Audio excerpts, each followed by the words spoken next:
기독교가 지금 아주 폭망하고 있습니다. 이제 기독교의 운명의 시간이 급격하게 줄어들고 있습니다. 저는 마지막 때 이제 기독교에 할 일이 복음 사역이다. 이것밖에 남은 게 없다라고 지금 생각합니다. 그러니까 교회 세리니 뭐니 다 끝났다고 봅니다. 이제는 거의 이제 막바지다. 제가 볼 때는 아니야. 그런 헛소리 하지 마. 아직도 부흥하고 성도들이 많이 몰리고 있고 부흥하는 교회는 부흥해. 그러니까 자꾸 그런 식으로 이렇게 자기를 이렇게 세뇌시키는 그런 거 해봐야 소용이 없어요. 그럼 시간은 흘러가고 이게 세상은 이게 흘러간다니까 그거를 빨리 파악해야 돼요. 그러니까 이제 그런 것들이 아니라 아니야 하나님이 하시면 자꾸 이제 그렇게 이제 하시는데 그러면 자기 중심적인 생각이고 흐름을 봐야죠. 흐름을 지금 세계적인 기독교 영적인 지금 우리나라에 이 불이 정권 바뀌고 불 나는 거 여러분 우습게 생각하십니까? 그냥 그러려니 합니까? 아니면 자연스럽다고 생각하십니까? 흐름을 보셔야 돼요. 그런 것도 일단 목회자들부터가 영적이지 않기 때문에 그런 생각들을 안 하죠. 지금은 이제 세상이 어떤 얘기를 해도 통하지 않는 그런 세상이 된 거예요. 왜냐하면 이 80%가 진보가 되어 있는데 이거를 몰라요. 이게 무슨 의미인지 아무것도 모릅니다. 지금은 이제 설교가 좀 바뀌어야 돼요. 이 마지막 시대는 덕담, 재미있는 거 이런 거 해갖고 될 일이 아니에요. 성도들 좋아하죠. 눈앞에 있는 사람. 여러분 눈앞에 있는 사람들요. 사르스, 메스, 뭡니까? 이거 한번 전염병 들면 싹 없어집니다, 여러분. 이 목회자들이 제일 바보예요. 그러니까 하나님 보고 하나님한테 점수 따는 게 더 훨씬 더 빨라요, 지금은. 그러니까 복음을 전하는 게 나아요, 복음을. 그래서 하나님을 기쁘시게 할지 사람을 기쁘시게 할지 지금 정해야 될 것 같아요. 내가 볼 때는 목사님들도. 여기 있는 사람들 관리하려고 좋게 하려고 이렇게 하는 게 다가 아니다. 지금은 그야말로 선지자가 필요한 시대가 아니냐. 복음을 선포할 수 있는 그런 게 이제 필요하다. 이렇게 보여집니다. 어쨌든 올바른 복음을 전해가지고 어쨌든 구원을 한 영혼이라도 구원받을 수 있는 복음. 정말 이거 들으면 진짜 구원받는다. 이럴 수 있는 그런 복음이 매우 중요해졌다. 지금의 이제 이 흐름은 여러분들이 보시면 알겠지만은 율법, 의로움, 이런 선악과 문제 이런 것들이 이제 요즘에는 그래도 얘기하는 분들이 좀 많아졌죠. 그전에는 이런 거 얘기하면 부흥 안 됐죠. 이제 사람들이 싫어하고 어차피 셀이나 이런 것들이 이제 교회를 키우고 확장시키고 사람 많이 모이게 하는 이제 그런 부분들이 이제 효과가 있었기 때문에 그런 것들을 했지 누가 율법 얘기라든지 피곤하게 죄나 칭의 문제 선악과 문제 이런 걸 했겠습니까? 그나마 이제 이렇게 얘기하는 분들이 좀 생겼다. 이런 것들을 우리가 좀 생각해 봐야 됩니다. 자, 제1장. 복음의 진리 전쟁에 대해서 좀 얘기 같이 해봅시다. 저는 이렇게 말해주고 싶어요. 교회가 생존할 수 있는 골든타임이 지금 이제 지나가고 있다. 저는 그렇게 봅니다. 그러니까 모든 목사님들이 지금 만약에 복음을 전파한다면 아마 교회는 좀 더 희망이 좀 있지 않을까 이런 생각을 합니다. 우리 최근에 칭의 논쟁도 있었고요. 이신칭이라든지 이런 의로움에 대한 얘기, 율법에 대한 얘기 굉장히 많이 하죠. 우리도 지금 계속 그 시리즈를 하고 있는데요. 그럼 칭이라는 게 뭐냐 하면 하나님 앞에 어떻게 의를 얻을 것인가 이런 거예요. 어떤 분들은 칭의와 복음을 잘 구별 못 하시는 분들도 계신데요. 한번 들어보세요. 그러니까 하나님 앞에 어떻게 의를 얻을 것인가 이게 이제 구약의 율법에 이제 들어있는 거지 않습니까? 그러니까 하나님 앞에 어떻게 의를 얻을 것인가가 율법에 기록되어 있는 거예요. 그러니까 율법이 말하는 게 뭐냐면 너희들이 하나님 앞에 서기 위해서는 반드시 의로워져야 된다. 하나님 앞에 의롭다고 인정을 받아야 된다. 이제 그런 얘기란 말이죠. 그러니까 의롭다라고 하는 게 무엇이냐면 의롭다는 거는 하나님의 뜻에 맞는다. 율법의 뜻에 맞는다. 혹은 율법이 규정한 내용에 맞는다. 이런 뜻이에요. 그러니까 법정적으로 너는 응했어, 합했어. 뭐 이런 식으로 선언되어지는 게 의롭다라는 거예요. 근데 이렇게 이제 의로워질 수 있는 하나님 앞에 모든 인생, 창조된 인생, 피조된 인생들이 한 번은 죽는 것이요, 정한 것이요, 나중에는 뭐 심판이 있으리니 그 말씀대로 반드시 하나님 앞에 서서 심판을 받아야 돼요. 그 심판을 받는데 그 심판을 받기 위해서 반드시 율법에 준하는 대로 하나님 앞에 나아가야 돼요. 그랬을 때 하나님이 그래 너는 의롭다. 이제 이렇게 선언해 주는 거죠. 근데 이 내용은 이 창세기 2장 17절에서 시작되는 게 아니고 선악과 언약은 이미 창세 전에 있었던 구속 언약이 계시된 것이다 라는 거죠. 그래서 이런 기본적으로 오늘은 좀 기본적인 내용을 좀 얘기를 좀 해보려고 합니다. 왜냐하면 이제 제가 이제 얘기하고 싶었던 이게 오늘 얘기하려고 하는 것도 어떤 이런 기본적인 개념에 대해서 잘 모르는 것과 또 관심이 없는 것, 이런 것들을 중요하게 여기지 않는 것, 이런 것들이 너무나 주변에 내가 많이 발견하고 있기 때문에 오늘은 이런 기본적인 것을 다시 한번 좀 이렇게 나누려고 하는 겁니다. 자, 우리 칭의론에 대해서 우리가 얘기하고 있는데요. 여러분, 칭의론이라고 하는 거, 이 칭의, 이신칭의, 이게 의미가 뭐냐? 이게 바로 종교개혁의 주제예요. 그러니까 1517년뿐만 아니에요. 1세기 당시에 바로 이 사도 바울의 이러한 서신서를 쓰고 복음을 전파하는 이 부분. 그러니까 사도 바울이 구약 성경을 들어서 이 의롭다함을 얻게 되는 로마서 1장 17절 복음의 의가 계시되어 있다. 이게 바로 종교개혁의 이 메시지란 말이죠. 바로 이런 것들이 종교개혁이다. 종교개혁은 다시 말하면 어떻게 하나님 앞에 의를 얻을 것인가에 대한 칭의론을 회복하는 거예요. 의롭다함을 얻는 진리를 회복하는 게 종교개혁의 주제들이에요. 그런데 지금 여러분들이 이제 우리가 이제 주변에서 보시면 칭의라는 말, 의롭다는 말, 어떻게 하나님 앞에 의를 얻을 것인가, 어떻게 설 것인가 이런 것들이 많이 전파되어 있지 않고 있는 건 뭐예요? 1517년이 지금 500년이 지났는데도 뭐다? 이런 종교개혁의 핵심이 뭔지, 종교개혁의 주제가 뭐였는지, 우리 개신교, 천주교가 아닌 구교가 아닌 신교로서의 개신교의 정체성이 뭐냐? 구교가 닫아놓았던 칭의론, 구교가 말하지 않았던 칭의론을 회복한 것이 우리 개신교, 프로테스탄트란 말이죠. 그러니까 우리의 정체성은 칭의론에 서 있어야 되는 거예요. 근데 이것이 지금 사라져버린 거죠. 그러니까 개신교가 탄생하고 한 건 사람 모으는 거예요. 사람 모으는 거. 교회 짓고. 그러니까 로마 카톨릭이 볼 때 우리가 싫다고 나간 개신교가 우리보다 더 하는 거지. 사기까지 쳐가면서 공갈 쳐가면서 교회 부도 나고 막 건설업 다 부도 나는데 끝없이 교회 건물 많은 사람 부귀영화 계속적으로 어떤 대교회 대목사님 큰 목사 뭐 건축업자들을 목사님으로 모시는 건지 전부 그런 거에 열광들을 하는 거죠. 그러니까 원래는 이신칭의 개신교라고 하는 거는 의롭다 하는 건 믿음이야라고 하는 게 개신교예요. 뭐 교회 짓고 이러는 게 아니고 사실은.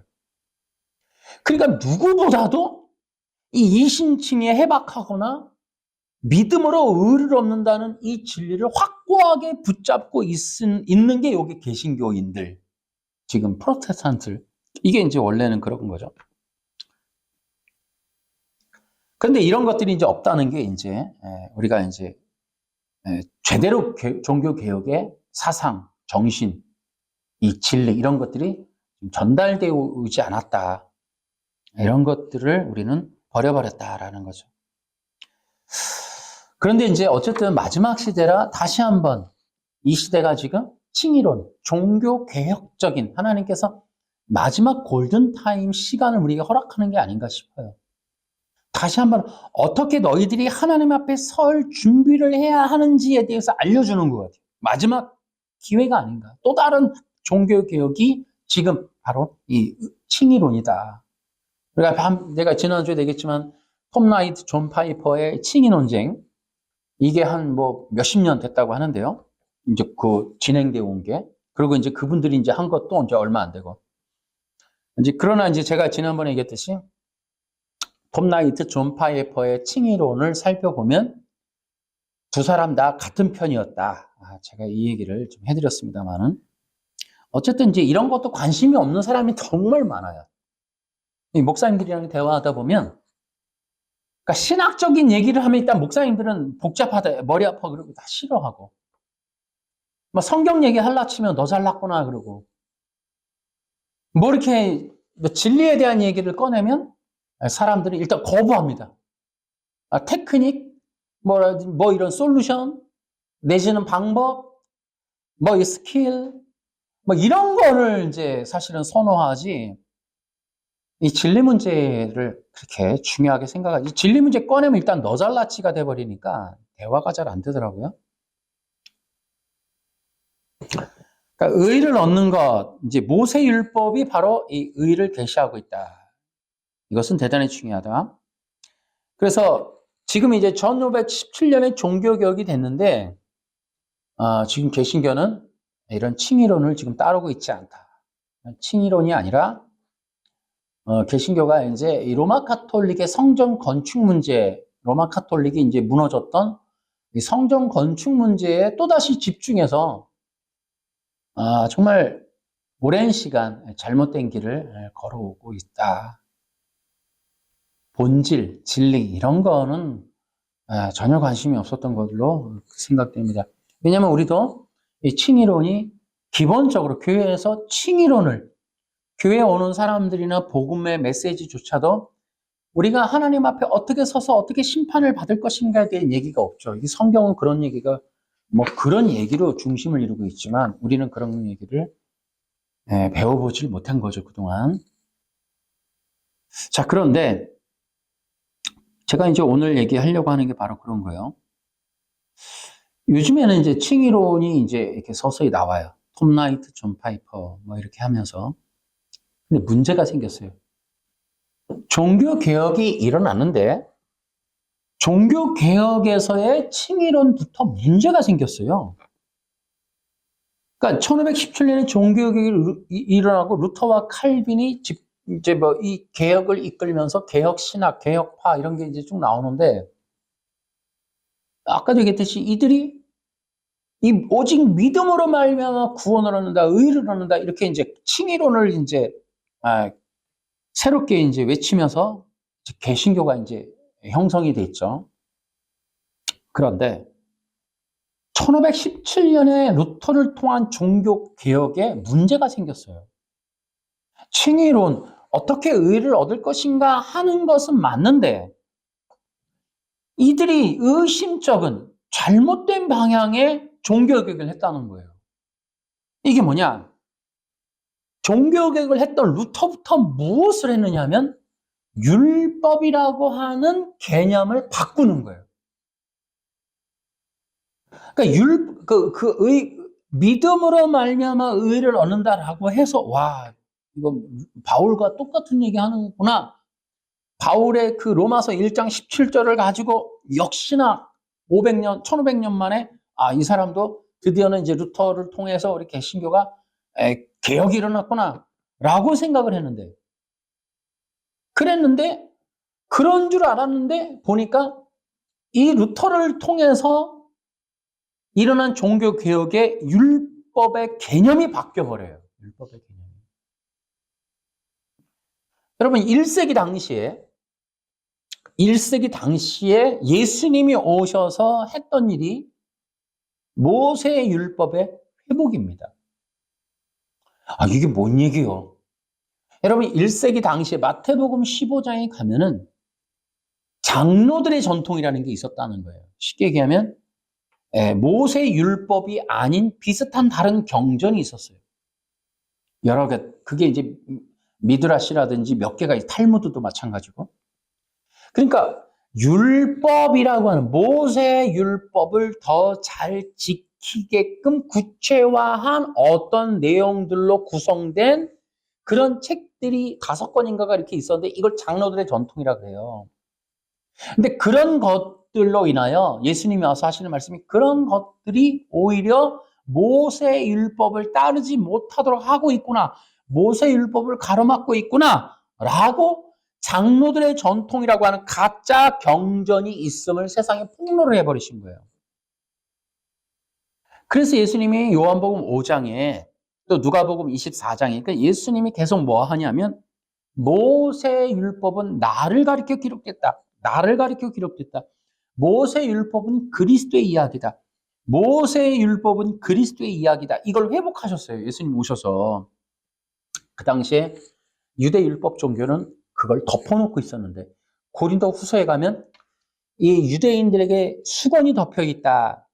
근데 그 수건이 그리스도에게 가면 벗겨진다. 이런 얘기가 고린도 후서 3장에 있습니다. 그러니까 장로들의 전통이라는 게 뭐냐면 유대인들로 하여금 모세 율법에 기록된 그리스도를 보지 못하도록 수건을 덮어버리는 것. 그러니까 눈뜬 장님이 되게 만든 거예요. 모세 율법을 보면서 그리스도를 봐야 하는데 그리스도를 못 보고 인간의 행동의 규정이라고 하는 율법은 사람이 지키는 거야 라고 하는 방법으로 바꿔놓았던 게 장로들의 전통이란 말이에요. 그러니까 모세의 율법은 원래 그리스도에 대한 이야기예요. 그런데 그것을 사람의 행위로 바꿔놓은 거예요. 장로들의 전통이. 근데 그거를 이제 예수님이 와서 회복을 하는 거예요. 그리고 사도 바울이 와갖고 바로 그 내용을 또 회복하는 거예요. 사도 바울이 와서 그가 하는 일이 구약의 율법은 그리스도에 대한 이야기다 라는 것으로 로마서, 갈라디아서, 고린도전서가 다 뭐예요? 그리스도에 대한 이야기로 바꿔내는 거예요. 그러니까 그 당시에 종교가 구축해 놓은 잘못된 이 증거가 뭐예요? 사도 바울이 사도가 되기 전에는 율법의 사람이었어요. 이 사람이 뭐 했냐면 율법을 어긴다고 생각되는 그 기독교인들, 그들을 잡아서 감옥에 가두고 때려 죽이는 일, 그들의 교회를 핍박하는 일, 이게 다 성경에 기록되어 있습니다. 교회를 핍박을 하고 정말 이 유대인들 중에서 율법을 벗어나서 예수라고 하는 이단 괴수를 따르는 자들을 잡아 죽이는 일을 했다고. 율법에 너무 열심이었고 바리새인 중에 바리새인이어서 율법을 지키지 않는 자들을 사람으로 여기지 않은 거예요. 그걸 범인으로 본 거예요. 때려 죽이는, 돌로 쳐 죽이는. 근데 부활하신 예수님을 다메섹에 만나서 그가 깨달은 게 구약의 율법이 그리스도에 대한 내용이라는 걸 알게 된 거예요. 그래서 그가 사도가 된 거예요. 그러니까 사도 바울의 개인적인 회심의 결정적인 것도 뭐예요? 모세 율법에 기록된 것이 그리스도라고 하는 그 그리스도를 증언했고 그 모세 율법이 그리스도를 증언한 그 그리스도가 예수님이라는 것을 부활한 주님을 통해 알게 되고 나서 개인적인 회심, 개인적인 종교 개혁이 일어난 거예요. 바로 모세 율법의 진리를 알게 된 거예요. 그래서 우리가 그리스도를 왜 못 봤지 그동안? 우리가 수건에 덮여 있었구나. 그 수건이 언제 벗겨지느냐? 그리스도를 알게 되면 모세의 율법에 그 수건이 벗겨지고 거기서 우리가 그리스도를 통해 예수님을 믿을 수밖에 없는 이런 복음의 능력이 회복되는 일이 있구나라는 걸 알게 된 거예요. 그래서 그가 예수가 그리스도, 예수님이 메시아라는 걸 전하기 시작한 거예요. 자, 그러니까 중세 종교 개혁 시대의 문제가 뭐냐? 완전하지 않았다는 게. 뭐가 문제냐? 이들이 독일과 영국을 중심으로 일어난 이 종교 개혁의 운동이 칭의 의롭다함을 회복하는 듯 했으나 결국 그들은 율법을 순종해야 한다 하는, 율법을 지켜야 한다 하는 그 내용으로 가버린 거예요. 그러니까 종교개혁이 이루어낸 건 뭐냐면 장로들의 전통을 구축시킨 거예요. 그 구축시키는 프레임, 그걸 개혁파 신앙에 갖다가 심어놓은 거예요. 그리고서 이 종교개혁 중세부터 만들어 놓은, 독일과 영국에서 만들어 놓은 결과물이 율법을 순종해서 율법을 지키면 의를 얻는다를 만들어낸 거예요. 이게 이제 실제로 우리가 개신교가 된 이 종교개혁의 실체입니다. 그러니까 중세 종교개혁은 음모가 들어가 있는 거예요. 음모가. 완전한 개혁이 안 된 거예요. 여러분 지금도 보세요. 지금 우리 기독교라고 하면서 나타나는 수많은 기독교 아류의 종교단, 예를 들면 안식교 같은 거. 대놓고 여러분 안식교잖아요. 토요일날 교회 가는 것이, 그것이 율법을 지키는 거고, 그 율법을 지키는 게 하나님 백성 되는 거고, 율법을 지키는 것이 구원받는 거다. 여러분 안식교, 이걸 우리는 어떻게 받아들여야 돼? 우리 많은 사람들이 이단이라 그럴 거예요. 그런데 그 이단하고 WEA하고 연합했습니다, 여러분. 이 얘기가 뭐예요? 그러니까 WEA를 반대해야 되는 이유도 모르고 반대. 그러니까 모르는 분들이 대부분 80%는 침묵이야. 왜 반대하는지, 그게 뭐가 문제, WEA가 뭐가 문제인지 모르는 사람이 대부분입니다, 여러분. 대부분. 아니 90% 이상이에요. 아니라고 하니까 같이 손들고 아니라고 손들어 아니래 하는 거지 뭐가 문제인지 모르는 거예요. 그러니까 안식교가 율법을 문자 해석해갖고 구약의 안식일을 지키라고 하잖아. 그 안식일을 사람이 지키든 예수님이 지키든 누군가는 지켜야 해 라고 원초적으로 해석하는 게 안식교예요. 대놓고 안식교는 율법주의를 지향해요. 그러니까 율법 종교입니다, 안식교는. 그런데 WEA가 연합을 했어요. 같은 논리라는 게 같은 논리. 그럼 WEA는 누구냐? 바로 웨스트민스터 신앙고백서 만든 단체란 말이에요. 그러니까 웨스트민스터 신앙고백서와 안식교의 논리가 똑같다는 거예요. 그러니까 이들이 전부 어디서 나와요? 종교개혁에서 나와요. 그러니까 종교개혁이 만들어 놓은 프레임이 뭐냐면 율법은 사람이 지키는 것. 그러면 이거보다 좀 나은 종교개혁, 루터의 종교개혁이 아닌 칼빈의 개혁신학이라고 하는 건 뭐냐면 예수님이 율법을 지키는 걸로. 그러니까 존 파이퍼와 톰 나이트의 논쟁은 루터냐 칼빈이냐 이 두 사람의 논쟁을 다시 한번 재현하는 거예요. 사람이 율법을 지킬래? 예수님이 율법을 지킬래? 똑같은 사람들이에요. 똑같은 사람들.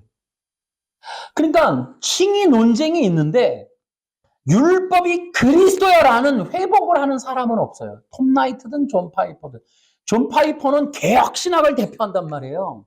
근데 존 파이퍼가 톰 나이트를 공격하면서 예수 그리스도의 의를 전달받아야 돼. 예수 그리스도의 의는 율법을 지키신 거에서 획득하신 의야. 이제 이 얘기를 하는 거고 톰 나이트는 웃기고 있네. 그거 아무리 그래봐야 소용없어. 그 칭이 다 그거 무효가 될지 구원 잃어버려. 취소가 될 수 있다고. 그러니까 사람이, 예수님이 율법 지킨 무슨 의미가 있어? 사람이 직접 지켜야지. 그러니까 사람이 율법을 지켜서 최종 구원을 얻어야지. 자, 이 얘기를 하는 거, 이 같은 이제 나물이다. 여러분 속으면 안 돼요. 이게 뭐냐? 루터하고 칼빈이 만들어 놓은 게, 그러니까 율법이라고 하는 본질을 없애버린 장본인들이에요. 그러니까 종교를 개혁한답시고 종교를 개혁하긴 했는데 율법에서 그리스도를 제거해 버렸어요. 개신교인들 중에 설교 중에 율법을 보면서 율법 설교하면서 예수님 얘기하는 사람을 본 적이 없어요. 구약의 모세 율법이 그리스도다라고 말하는 사람을 본 적이 없어요. 왜? 그게 바로 종교개혁의 결과물인 거예요. 그러니까 종교개혁의 이런 어떤 주체 세력들은 500년 동안 박수치며 있는 거야. 지금도 박수치는 거야. 우리의 작업이 완료되었다. 전 세계를 완전하게 율법 순종 밑으로 다 우리가 굴복시켰다. 자화자찬하는 거예요. 개혁신학을 하는 사람들이 너무 좋아하는 거예요. 너무 좋아하는 거예요. 우리가 승리했다는 거죠. 그러니까 WEA 개혁신학이라고 하는 웨스트민스터 신앙고백서 발간 200주년을 기념해서 만든 WEA가 지금 최종 승리자가 된 거예요. 그들이 바로 지금 이 율법을 지켜야 된다라고 하는 아류의 단체 종교들, 몰몬교, 여호와 증인, 안식교, 미국의 3대 이단을 비롯하여 이 주변의 수많은 그런 율법주의 아류들과 통합을 해버린 거예요. WEA가. 그리고 종교 통합을 율법주의로 개신교, 로마 카톨릭을 제외한 다른 모든 종교를 율법 순종으로 통합을 시키고 있는 거예요. 통합을.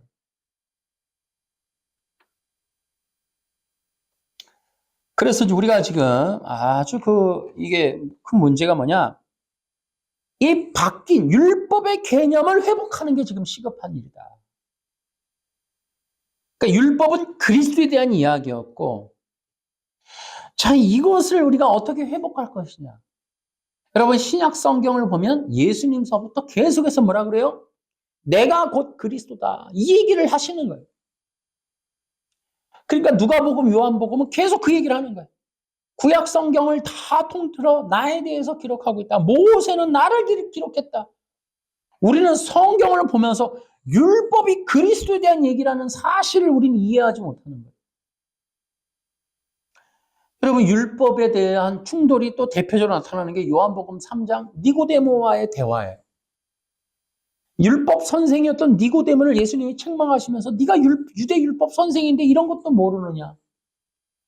거기 뭐라고 돼 있어요? 하나님 나라에 들어가는 거. 하나님 나라에 들어가려면 거듭나야 한다라고 얘기했어요. 여러분, 그래서 제가 의의 전가교리 지금 책을 쓰고 있는데 여러분, 이 얘기입니다. 의의 전가교리와 충돌이라는 게 거듭남의 진리예요. 그러니까 성경에 있는 거듭남의 진리를 의의 전가교리가 이겨내질 못해요. 그러니까 의의 전가교리 자체는 성경에 없는 교리거든요. 성경에 있지도 않은 사실을 만들어서 사람들에게 지금 쇠뇌시키고 있는 대표적인 가짜 기독교의 대표 선봉이 의의 전가교리예요. 그러니까 이 의의 전가교리만으로도 이미 우리 기독교가 얼마나 장악된 율법주의에 속아 있는지를 알 수가 있어요. 왜? 그러니까 의의 전가교리라고 하는 능동순종이라고 하는 교리들이 얼마나 악하냐면 그들이 기본적으로 율법 순종이라고 하는 예수님의 율법 순종이라고 하는 걸 기초로 근거로 세워진 교리가 의의 전가교리와 능동순종이란 말이에요. 바로 그런 것들을 지금 우리가 신봉하고 있다는 것만으로도 지금 엄청나게 이 기독교가 현재 종교개혁 이후로 본질을 벗어났다. 너무 멀리 가버렸다. 그래서 제가 거기 밑에 이 페이지 예수님과 사도들의 사역의 핵심은 모세율법의 회복이고 모세율법은 뭐가 있다? 그리스도에 대한 기록이다. 모세율법이 명령하는 건 뭐다? 그리스도를 믿으라는 것이다.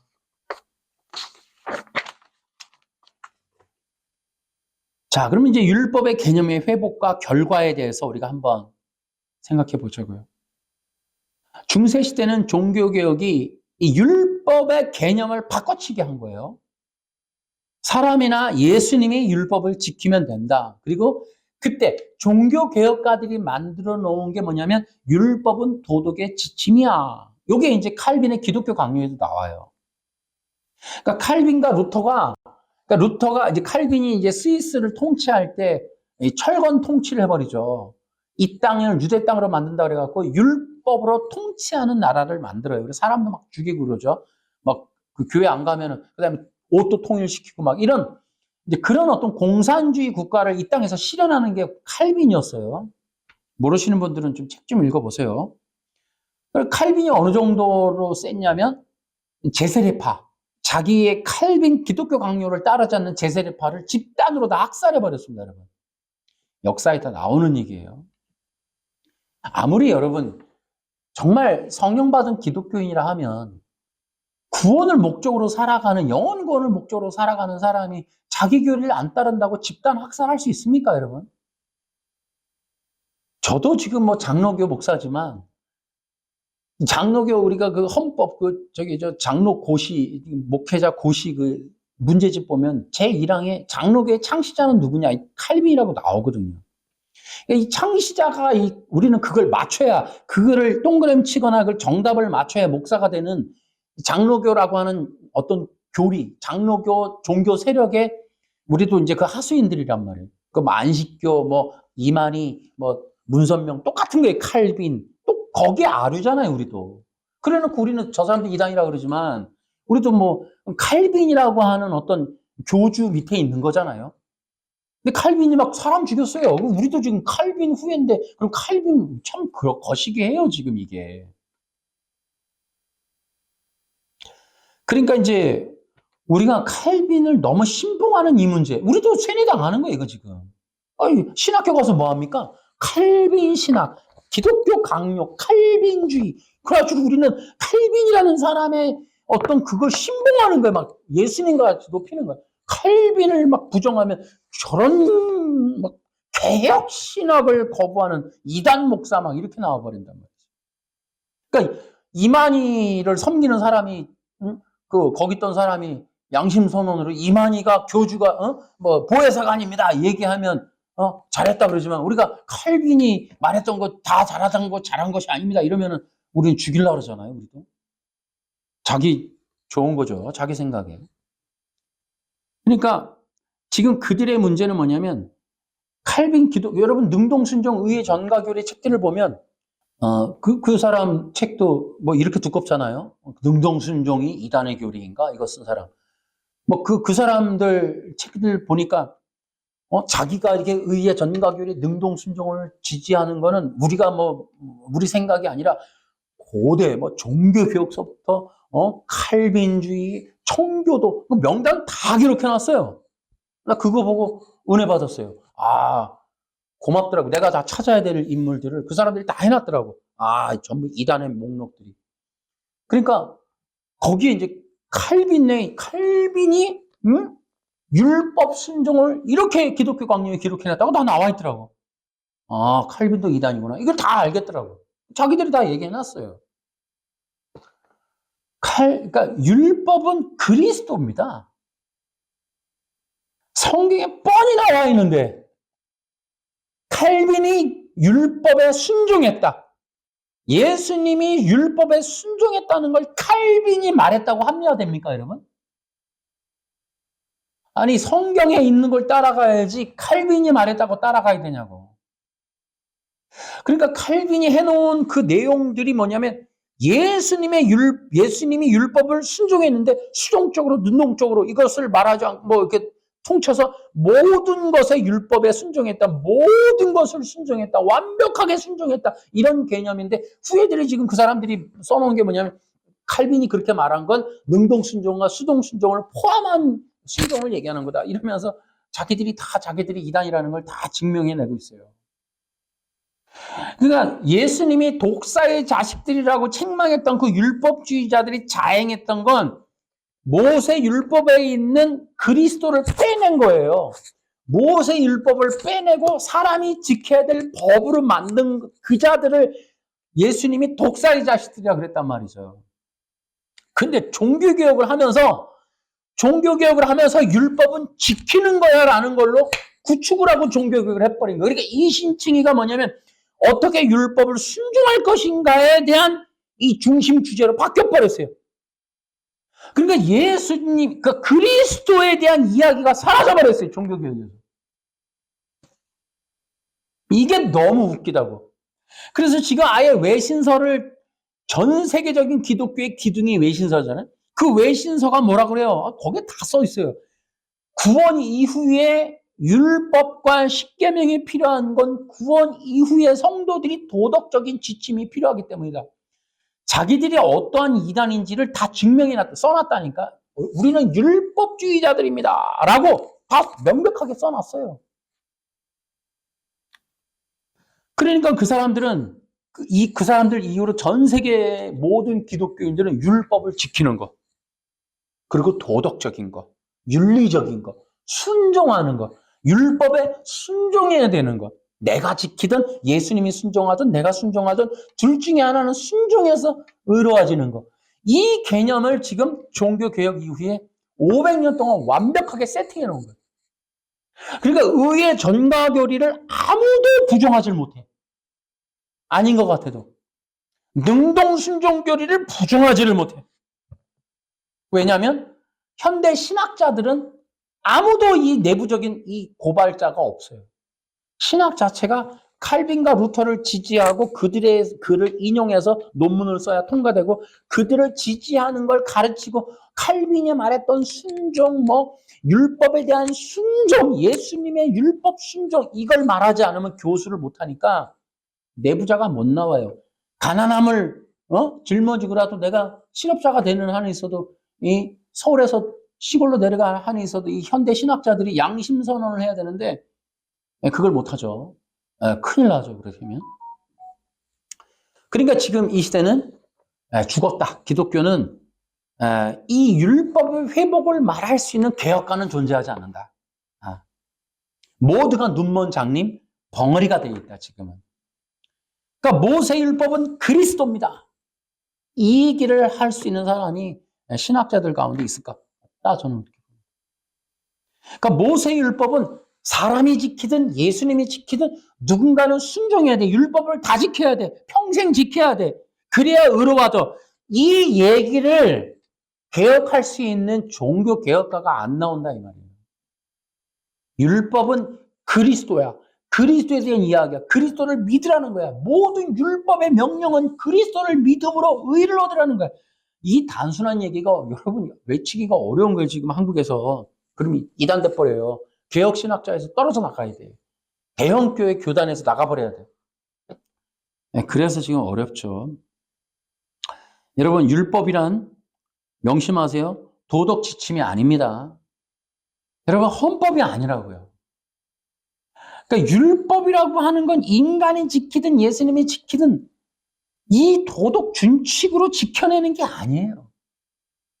그러니까 율법이라고 하는 게 그냥 율법이 아닌 거예요. 그러니까 헌법이 아닌 거예요. 율법이라고 기록된 이 법은 예수 그리스도를 믿고 하나님 앞에 의를 얻는 구원의 법이란 말이에요. 영적인 법이란 말이에요.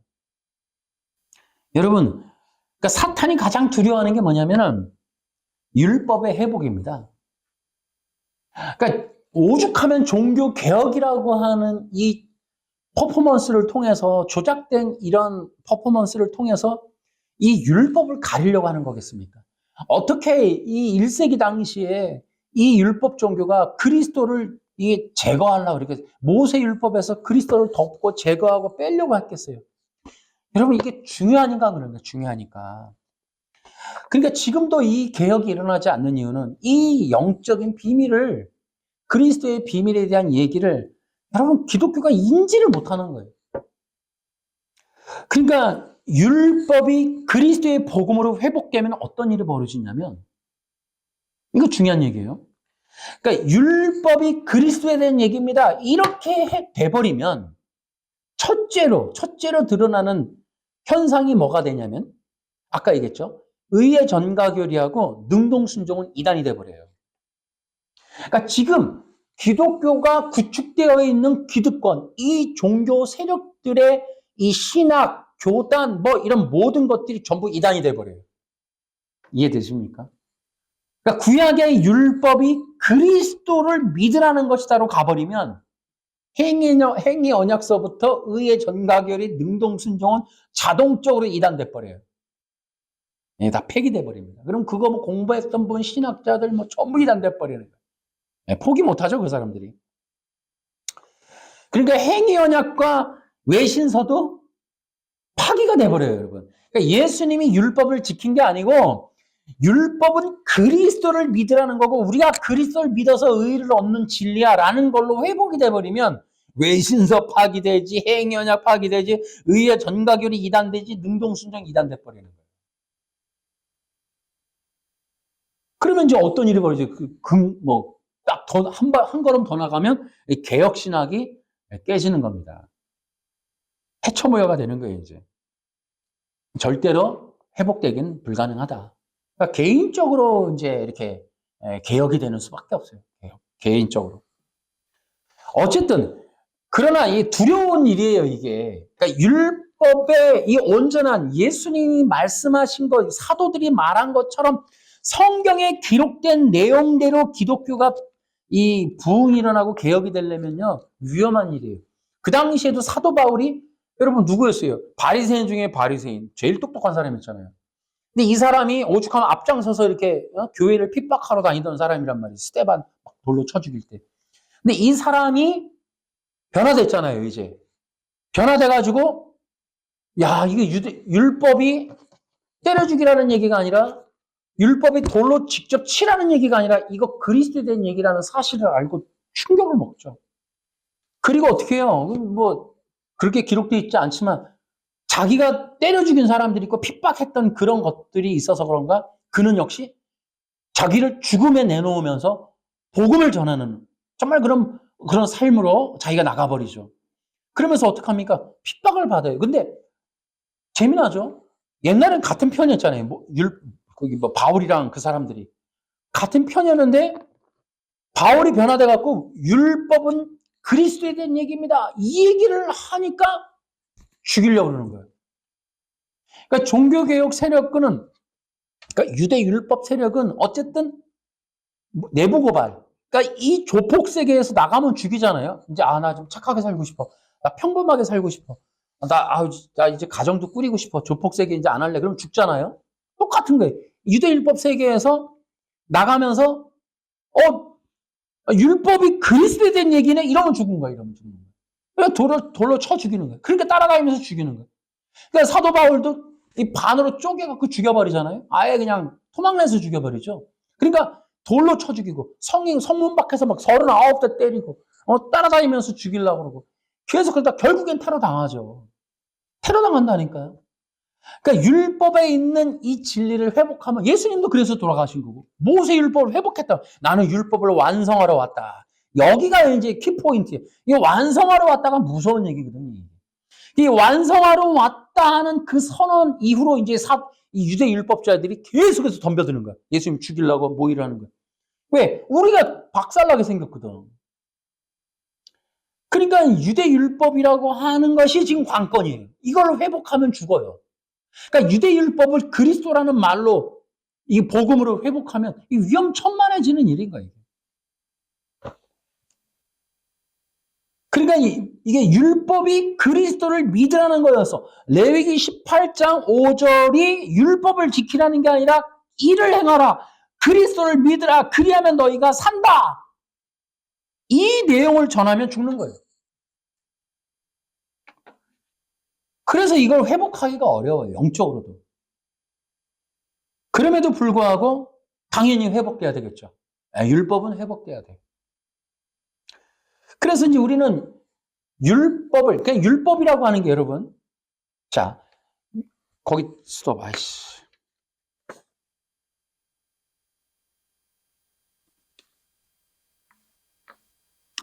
뒤에 있네요. 어쩐지 뒤에 있을 것 같아서. 뭘로 띄지 말고. 자, 지금 3페이지 맨 밑에 하고 있는데요. 자, 그냥 순서대로 내려가 볼게요. 그러니까 율법은 뭐냐? 이 죄를 알려주고 그리스도께로 인도하는 몽학 선생이에요. 그러니까 율법은 의를 주는 역할이 아니고 율법에는 의의가 없어요. 율법은 권한이 없다고, 권한이. 그냥 간판 들고 서 있는 거예요, 율법은. 의의를 요구하는 거예요. 간판 들고 서 있는 안내 표지라고. 그러니까 율법이 뭔가를 주는 게 아니에요.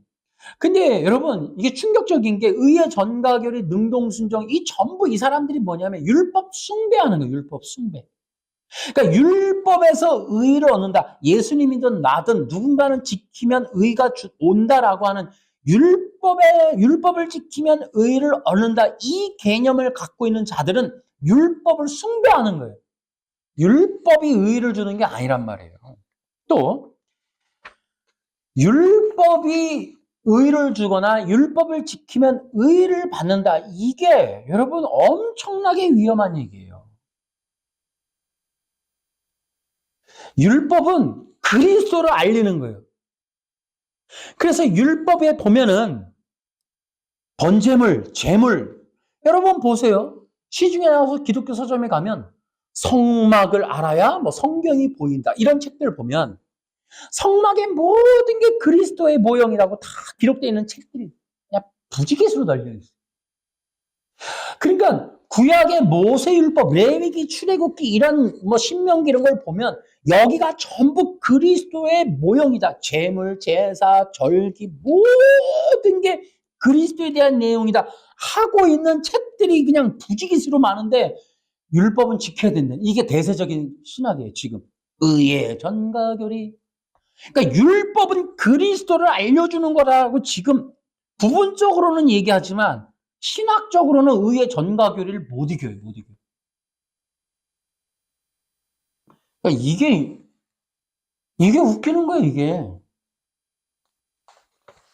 그러니까 율법이 회복되는 거, 이거 대단히 중요한 얘기다.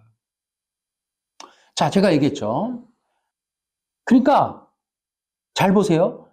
율법을 지켜서 율법에서 의의를 얻는다. 심지어는 예수님이 율법을 지켜서 율법에서 의의를 획득하셨다. 그리고 여러분 이게 이제 평신도들이 들으면 시험에 들을까 봐 좀 그런데 예수님이 율법을 지키니까 의도 얻고 구원도 얻고 영생도 얻었다. 이렇게까지 얘기해요. 좀 더 나가서 이 사람들이 능동순종을 얘기하는 사람들은 예수님이 율법을 지켰으니까 죄가 없는 거고 예수님이 율법을 지켰으니까 구원자의 자격, 라이센스도 딴 거다. 이게 전부 책에 나와 있는 얘기예요. 누가 썼어요? 개혁신학자들이. 아마 이걸 듣는 신학자들은 할 말이 없으실 거예요. 책에 있는 것 그대로 내가 지금 다 제가 책을 써놓은 겁니다. 이 책 출판하는 거예요.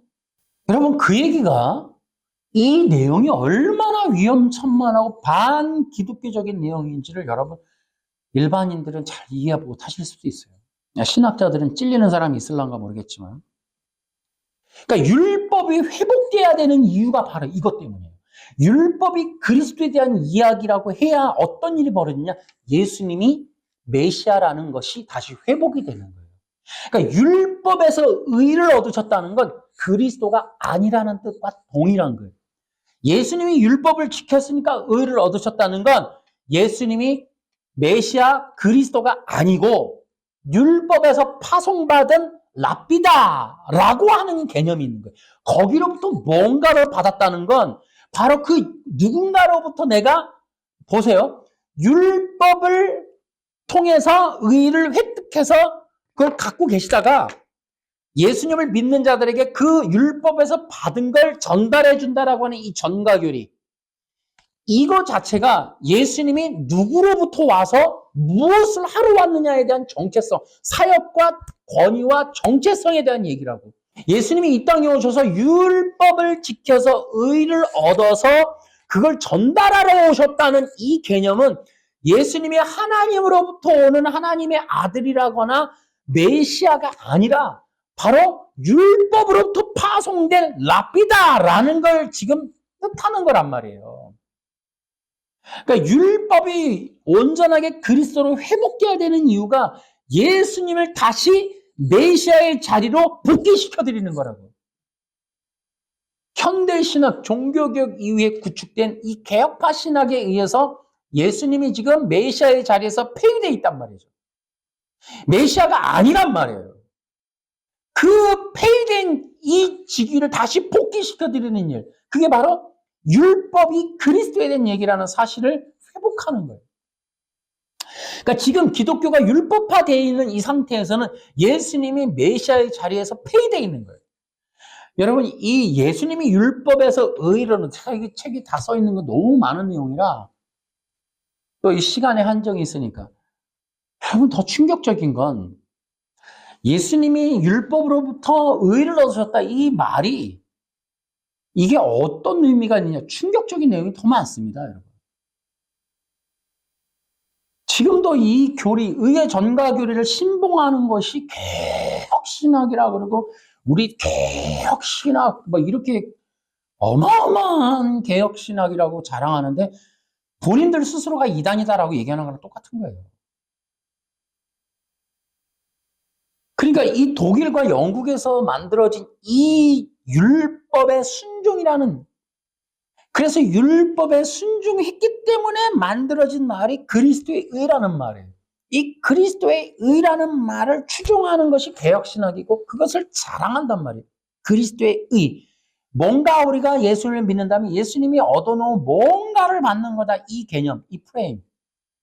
이제 이 프레임이 바로 이 의의 전가교리를 지탱시켜주는.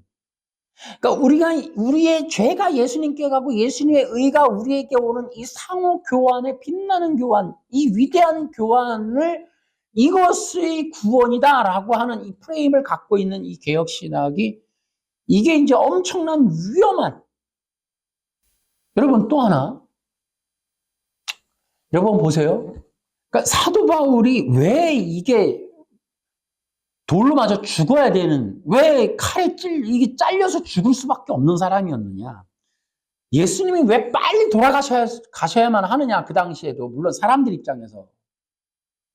그러니까 이 모세율법의 회복을 외치는 이 내용들, 이 부분, 안식일도 막 파괴시켜버리고, 이 혈루병 앓는 여인을 만지시고, 그들과 손잡으시고, 문둥병자들과 함께 하시고, 사마리아 여인과 함께 하시며, 이 유대율법이 구축해놓은 죄와 선이라고 하는, 의인과 죄인이라고 하는 이 분명한 이 선, 문둥병자, 죄인, 가난한 사람, 이런 모든 것으로 이 신분 계열을 나눠버리고, 이 자기들의 종교적, 경제적, 정치적, 권력적, 재정적 모든 권한과 권세를 쥐어진 이 유대율법이 위험해지는 게 바로 예수님 때문이란 말이에요. 이걸 사회를 뒤집어 엎어버린단 말이에요. 직위, 종교, 정치, 경제, 모든 이 사람들의 정신까지 뒤집어 엎어버리는 혁명을 일으키기 때문에 예수님 죽이시는 거예요. 그 당시에 종교인들이.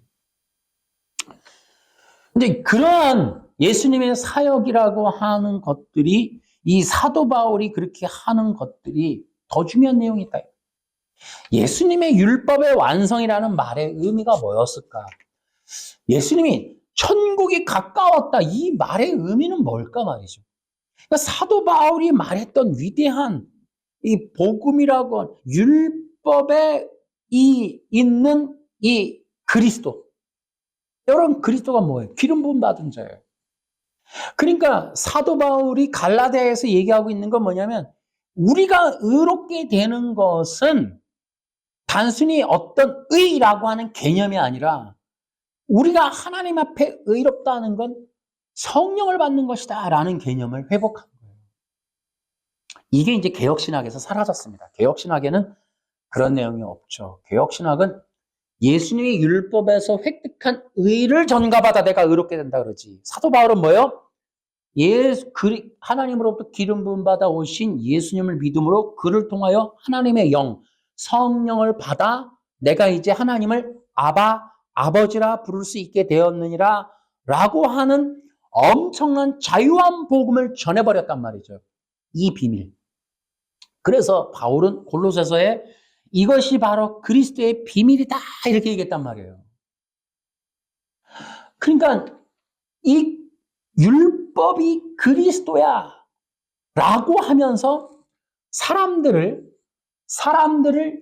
예수님에게로 가게끔 하는 이 일이 허용이 돼버리면 율법 종교 무너져 버리는 거예요. 지금도.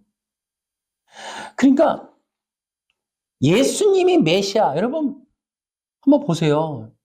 지금도 유대인들이나 유대 종교인들이 예수님에 대해서 지금도 이를 갑니다. 메시아는 오지 않았다. 또 올 거다 이거죠. 그러니까 예수님을 메시아의 자리에서 폐위시키는 게 바로 이 종교 개혁가들의 목적이었다고. 그걸 500년 동안 이뤄낸 거예요. 그런데 율법이 그리스도라는 것이 돼버리면 유대 율법주의자, 그러니까 이 사도 바울서부터 이들에게 유대 율법이라고 하는 것이 그리스도에 대한 이야기니까 이 율법이 말하고 있는 건 뭐냐면 얘들아 너희들이 하나님 앞에 거룩하려면 바로 그리스도를 찾아가 라고 하는 율법의 내용을 이걸 회복하는 거예요. 그러니까 율법이라고 하는 건 너희들이 하나님 앞에 서려면 그리스도를 믿어야 해. 그리스도는 이런 분이야 라고 기록해 놓은 것이 율법이란 말이에요. 그러니까 그 율법을 보면서 우리에게 오실 메시아가 누군지를 보는 거예요. 그때 사도 바울이 부활한 예수님을 보면서 구약에서 말했던 그리스도가 예수님이구나라고 믿게 된 거예요.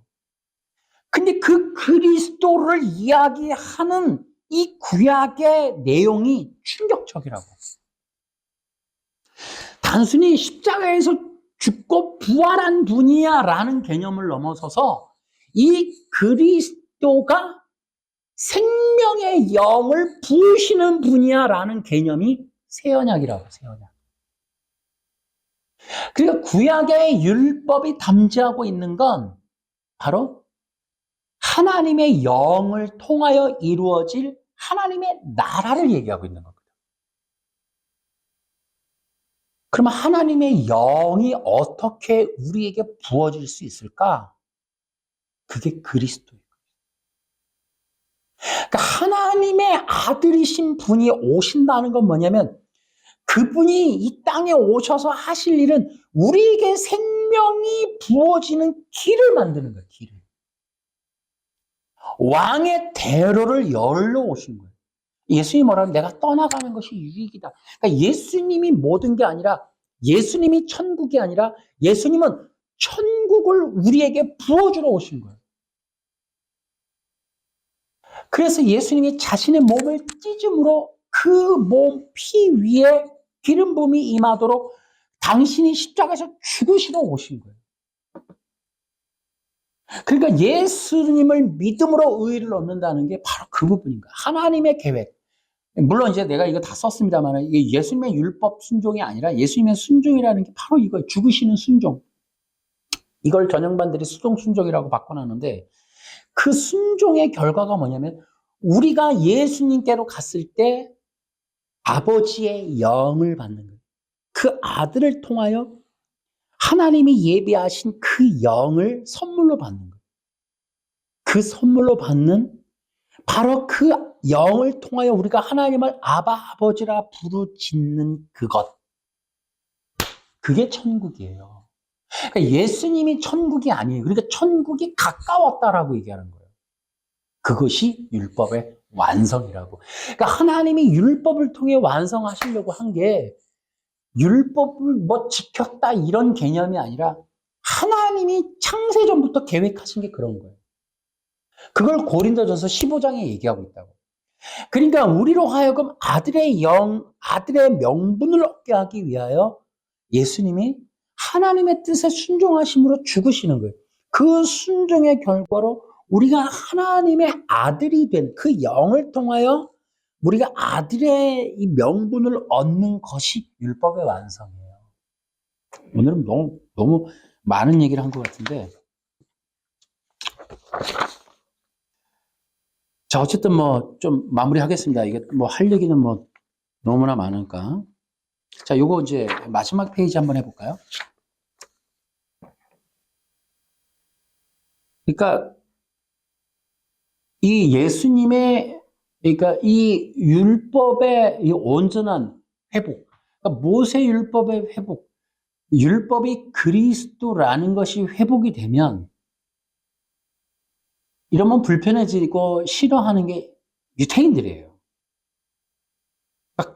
이 개혁신학이나 개신교가 예수님을 공식적으로 메시아라고 인정하는 이 일, 이거를 저 사람들이 거부한다고. WAA가. 그러니까 그리고 이것을 독일이 싫어해요. 그러니까 한국의 독일 신학이 80%지 않습니까? 그러니까 이 예수님이 메시아라고 하는, 그러니까 율법이 그리스도라는 진리로 회복이 되면 우리가 믿는 예수님이 메시아로 복이가 되고 예수님을 통해서 영을 받는 일이 벌어지고, 이것이 바로 기독교의 회복이란 말이에요. 그러니까 이 일을 싫어하는 게 바로 이 유태인들, 영국하고 독일에 있는 이 사람들이라고. 그러니까 이 일이 일어나지 않도록, 중세 시대에 예수님, 유태인인 예수님이 메시아라는 사실을 부정하기 위해서 만들어진 것들이 바로 이런 이신칭의 교리예요. 놀라운 거예요, 이게. 물론 더 자세한 내용이 있으니까 더 많이 하긴 어려운데요. 어쨌든. 그래서 칭의라고 하는 게, 칭의가 뭐냐? 하나님과의 올바른 관계예요. 이거 대단한데, 이게 이제 바로 네오막시즘이랑 연결되는 거예요.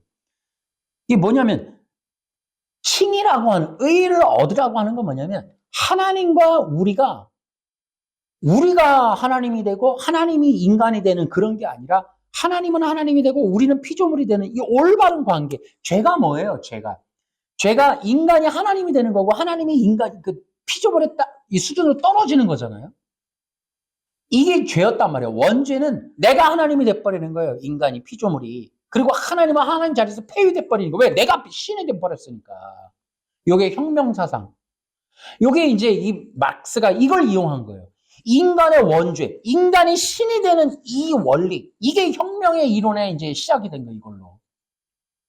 그러니까 칭의를 하나님이 율법에서 규정해 놓은 건, 피조물인 너희들은 나의 백성이 되는 거지, 나의 선배, 나의 주인이 되는 게, 그러니까 하나님의 높은 그 하나님이 되는 게 바로 인간의 죄성이라, 이거를 꺾고 인간이 영원한 창조주 하나님을 우리가 주님이라고 모시는 것. 그래서 골로새서의 그 영원한 창조주를 그리스도라고 얘기한단 말이에요. 그 그리스도를 주님이라고 고백하는 게 로마서 10장이랍니다. 그 예수님이 바로 하나님이라는 얘기거든.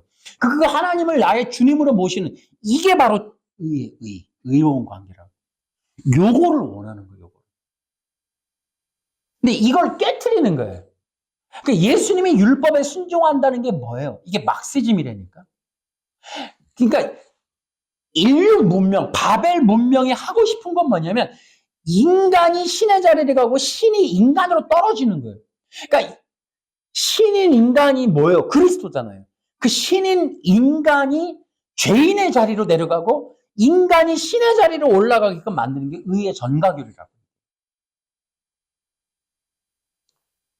그래서 이 의의 전가교리와 능동순종이 최종적으로 하는 건 예수님을 모독하는 거예요. 보세요. 예수님이 율법을 지켰으니까 죄인이 아니고, 예수님이 율법을 지켰으니까 자기가 자기를 구원한 거고, 예수님이 율법을 지켰으니까 그나마 구원자가 될 수 있는 그나마 자격증을 조금이나마 딴 거고, 너가 예수님이 율법을 지켰으니까 그나마 조금 인정해 줄게. 이 개념이요, 여러분. 능동순종이 가지고 있는 이 어마어마한 프레임은 하나님과 예수님, 이 정말 영광스러운 주의 이름을 모독하는 일입니다, 이게. 그래서 신인 인간을 땅바닥으로 굴러 떨어지게 만드는 게 바로 능동순종이에요. 너 예수님에게 율법을 숭상하면, 마틴 로이드 존스가 뭐라 그래요? 예수님의 율법을 지키심으로 율법을 빛나게 했다. 그러니까 로이드 존스가 그런 얘기를 했더라고요. 내가 책에다 인용했는데. 그러니까 로이드 존스가 예수님이 율법을 빛나게 해줬다는 거예요. 그러니까 율법의 제자라, 율법의 숭배자, 율법의 노예, 율법의 종으로서 예수님이 하신 일은 율법이 얼마나 위대한 것인지, 율법의 능력이 얼마나 대단한지, 율법이 얼마나 소중한 것인지를 예수님이 몸소 보여줌으로 율법이 빛나는 존재라는 것을 예수님이 보여줬다. 이 얘기를 로이드 존스가 했다고. 근데 사도 바울이 뭐라 그래요? 자기가 그 숭상하던 율법에 대해서, 율법은 몽학 선생이야, 아무것도 아니야, 보조 선생이라고, 유모에 불과하다고, 주인도 아니고 이건 소유자도 아니고 아무것도 아니라고, 율법은 그리스도께로 인도하는 안내문에 불과해라고 자기가 율법 숭배자였던 양반이 율법은 모학 선생이 지나지 않아. 죄를 알려주는 표지판이야. 율법을 신의 자리에서 땅바닥으로 떨어뜨려 버린다고. 그러니까 유대인들이 들끓는 거예요. 감히 우리 율법을 어디 감히 훼손하고 있어. 그러고서 예수님을 바울을 때려 죽이는 거예요. 그러니까 지금도 우리 신학자들이 율법이라고 하는 거는 예수님 밑으로 넣어야 되는데 율법을 예수님 위로 넣는다고. 그래서 예수님이 율법을 잘 순종해서 율법에서 뭔가를 얻어냈다. 그래서 율법으로부터 파송받은 분이라고 지금 얘기하고 있는 게 개혁신학이에요. 제가 뭐 요 정도까지만 하겠습니다. 오늘 뭐 또 앞으로 평생 할 거니까 뭐 제가 죽는 날까지 이 개혁신학이 말하고 있는 의의 전가교리와 능동순종의 이단성을 계속해서 얘기하겠습니다. 여러분들이 착각하시면 안 돼. 개혁신학이나 뭐 이런 걸 신봉하셔도 안 돼. 어차피 해봐야 뭐 시간도 얼마 안 남았어. 열심히 신봉하실 거는 신봉해도 돼. 뭐 우리 대교회, 우리 교단 뭐 숭상하고 칭송하고 막 경배를 해도 되는데 그래봐야 얼마 안 남았다고 시간이. 근데 우리는 어쨌든 간에 우리가 중요한 건 예수님이에요. 예수가 그리스도이신 거예요. 이걸 회복해야 돼. 그래서 예수 그리스도를 통해 그의 아들의 영을 받아 하나님 앞에 설 준비를 해야지 신학을 신봉하고 무슨 율법을 신봉하고 교단을 신봉하고 여러분 그런 장난할 시간도 얼마 안 남았어요. 어쨌든 간에 뭐 이런 얘기를 해봐야 소용없어요. 내가 어저께도 그 구원의 취소를 주장하는 박 무슨 목사님 그 인터넷 자료 보니까 원어 해석하는 전화가 와서 구원의 취소에 대해서 다시 생각하면 안 되냐고. 제가 막 뭐라고 싸웠습니다. 그리고 얘기했어요. 이거는 기찻길이라고. 만나는 일이 없다고. 성경도 여자의 후손의 언약을 보면 뱀의 후손과 여자의 후손의 계열이 있어요. 만나는 게 아니에요. 양과 염소는 바뀌는 게 아니라고. 살다 보니까 염소가 양이 맞는 것 같아. 그럼 나 양으로 만들어도 양 되는 게 아니라고. 어차피 구원의 취소 교리도 여러분 변승하고 나하고는 하나가 안 돼요. 어차피 가는 거야. 누군가는. 그럼 끝에 가면 결판 나겠지. 누군가는 옳고 그름이. 난 그걸 그냥 끝까지 가겠다는 거죠. 구원의 취소는 아니다. 그럼 마찬가지예요. 나는 의의 교리, 정가 교리, 순종 이거 이단성이 있다. 나 이거에 나는 목숨 건 끝까지 가겠다는 거죠. 그 사람들도 그거 믿고 가겠지. 끝에 가서 보자니까. 마지막이 있겠지. 마지막이. 나는 의의 전가 교리와 능동 순종은 이건 성경에 없는 것이고 예수 그리스도를 모함하는 이건 이단성이 있다는 분명히 확신하거든요. 성경적으로 보면. 그렇기 때문에 저는 이거를 앞으로 여기에 속아 있는 사람들을 건지는 일을 좀 많이 하려고 해요. 어차피 뭐 우리가 이제 이 종교의 영의 분별을 위해서 이 영상을 찍고 있는 거기 때문에 이것이 위험한 일이기 때문에 성도들이 여기에 속으면 안 된다. 의를 전가받아서 나 의로와 이렇게 믿는 분이 있다면 빨리 여러분 전도하셔야 돼요. 진짜. 구원하셔야 돼요. 있을 수도 없는 얘기다. 예수님이 율법을 획득한 의를 내가 전가받으면 나 의로워. 이거 정신병자들이 하는 얘기예요. 이건 말려야 됩니다. 이거. 그래서 어쨌든 우리가 이제 구원에 이르고자 한다면 진짜 구원받기를 원한다면 예수를 그리스도라고 믿으셔야 돼요. 그렇다면 율법이 말하는 그리스도 그분을 따라가야 돼. 그럼 율법이 말하는 그리스도가 누구냐? 예수님밖에 없어요. 우리가 믿어야 될 분은 예수님밖에 없어요. 예수님만이 이 율법에서 기록한 모든 것에 대해서 이 언약에 응하신 분이라고. 그러니까 예수님을 믿는 거, 예수님을 그리스도라고 믿는 거 외에 다른 방법이 없어요. 예수님 외에는 우리에게 영을 부어줄 만한 구원자 없어요. 왜? 부활하신 분이 예수님밖에 없습니다.